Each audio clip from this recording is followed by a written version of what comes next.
एक समय की बात है, रहीम जी, रहीम दास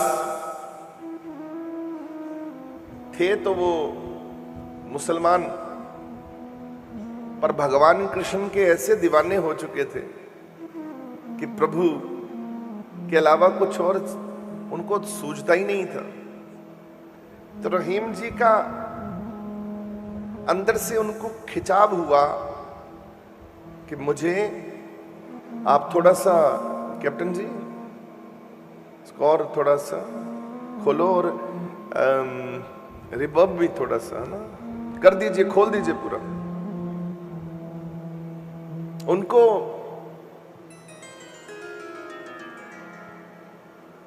रहीम जी को लगा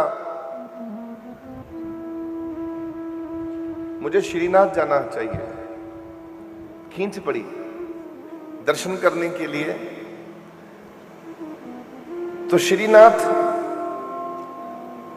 वृंदावन में कहां विराजते हैं? गोवर्धन। और श्रीनाथ में दर्शन करने के लिए रहीम जी पहुंचते हैं। अब जब अंदर पहुंचे मंदिर के, तो जो द्वारपाल थे जो द्वार पर खड़े हैं, उन्होंने देखा कि इसकी जो वेशभूषा है, थोड़ा हवा का थोड़ा रुख चेंज करिए, थोड़ा ना इधर से, तो नीचे की तरफ कर दो थोड़ा सा,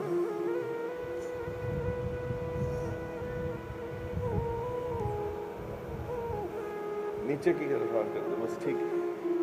इसका भी नीचे कर दो,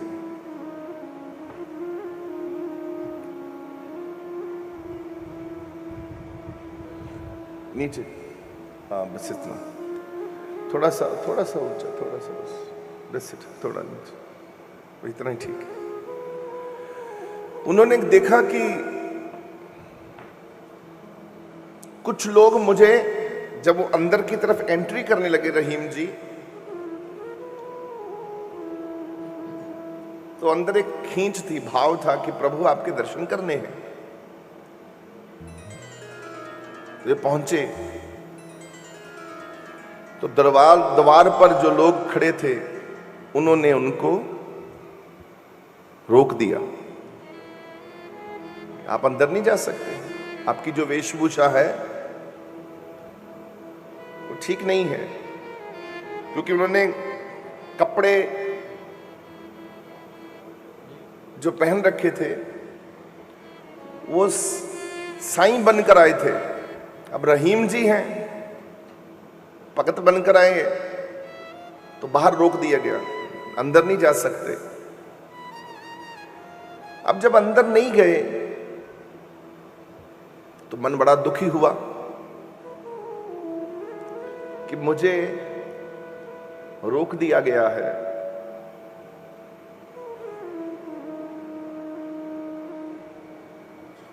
और मुझे जाना था।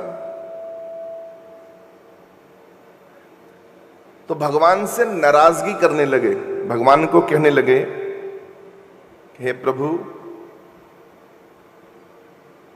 कैसी साहिबा, ऐसी साहिबा, ऐसी बेवकूफी। भगवान को कह रहे हैं कि ऐसी साहिबा, ऐसी बेवकूफी। हे साहिब, एक तरफ बुलाते हो और एक तरफ अपने पहरेदारों से कहते, रोकने के लिए बोल देते हो, ये कैसी कृपा है आपकी? ऐसी साहिबा, ऐसी बेवकूफी। एक तरफ बुलाते हो आओ, और एक तरफ द्वारपालों को कह देते हो कि इसको आने नहीं देना। तो नाराजगी करने लगे प्रभु से। अब जब प्रभु से नाराजगी करने लगे और बोले कि प्रभु क्यों बुलाया हमको?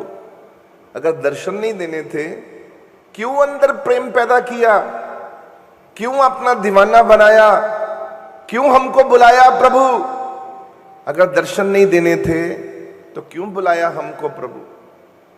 बस ऐसा प्रभु को पीछे एक छोटा टिब्बा बना हुआ था, तो वहां पर ऊपर चढ़कर चौंकड़ी मारकर वहां रो रहे हैं, दुखी होकर बैठे हैं, प्रभु क्यों बुलाया। और फिर भगवान ने क्या कहा, वहां जो भोग लगाते हैं विठल नाथ जी जो थे, वो जो भोग लगाने के लिए गए प्रभु से, अब प्रभु देखो कितने प्रेम से अपने भक्तों से प्रेम करते हैं। अगर आप परमात्मा से अपनी नाराजगी दिखाते हो कि प्रभु थोड़ा इसको नीचे करो, बहुत खोल दी, बहुत थोड़ा कंट्रोल में, तो प्रभु अपनी नाराजगी दिखाते हो अपनी, हे प्रभु, तो प्रभु क्या करते हैं, प्रभु ने अपना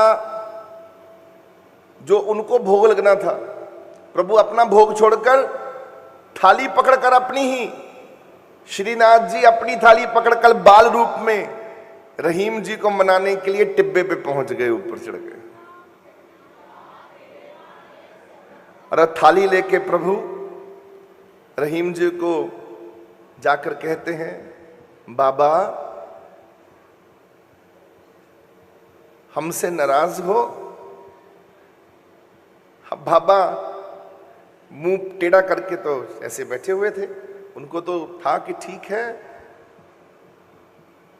तो पीछे नहीं देखा। पर बाबा की जब उन्होंने बोला बाबा नाराज हो हमसे, तो एकदम मन में उछाल आना शुरू हो गया, ऐसे भाव आए, अरे हैं ये कौन है, इतनी मीठी सुरीली आवाज में मुझे बुला रहा है। तो पीछे जब मुड़ के देखा ऐसे, तो छोटे से बाल रूप में सिर पे मोर मुकुट लगाए प्रभु ऐसे खड़े हैं। आहा हा, देखते ही रह गए। रहीम जी आंखें भरी हुई बोले, प्रभु आप, बोले मेरा भगत प्यारा चलकर मेरे पास आए और मेरे ही द्वारपाल उसको धक्के लगाए। मैं तो सुदामा के लिए भाग गया था, तू तो मेरा बड़ा भगत प्यारा है। मैं तो सुदामा के लिए भाग गया था निकलकर अपने महल से, तू तो मेरा है। और मुझे अब अपने जो तूने दोहे लिखे हैं मुझे सुना। तो रहीम जी ने बैठकर वहां दोहे गाए और भगवान का खूब नाम, तो प्रभु भी पास में बैठकर सुनते हैं। दे कन्न सुने अरदास जियो, सब शिष्ट सेवे दिन रात जियो। दे कन्न सुने अरदास जियो। सब सृष्टि में जब आप उन्हें बुलाते हो, पुकारते हो, कहते हो प्रभु हमें आप दर्शन दीजिए, आपकी इच्छा होनी चाहिए, सबकी, आप लोगों की अपनी इच्छा होनी चाहिए कि प्रभु हमको अपने दर्शन दीजिए। तो आपकी इच्छा से, आपके प्रेम से भगवान प्रकट होते, खुश होते। आप जब उनको प्रसाद लेकर आते हो, दूर दूर से लाते हो कि नहीं लाते?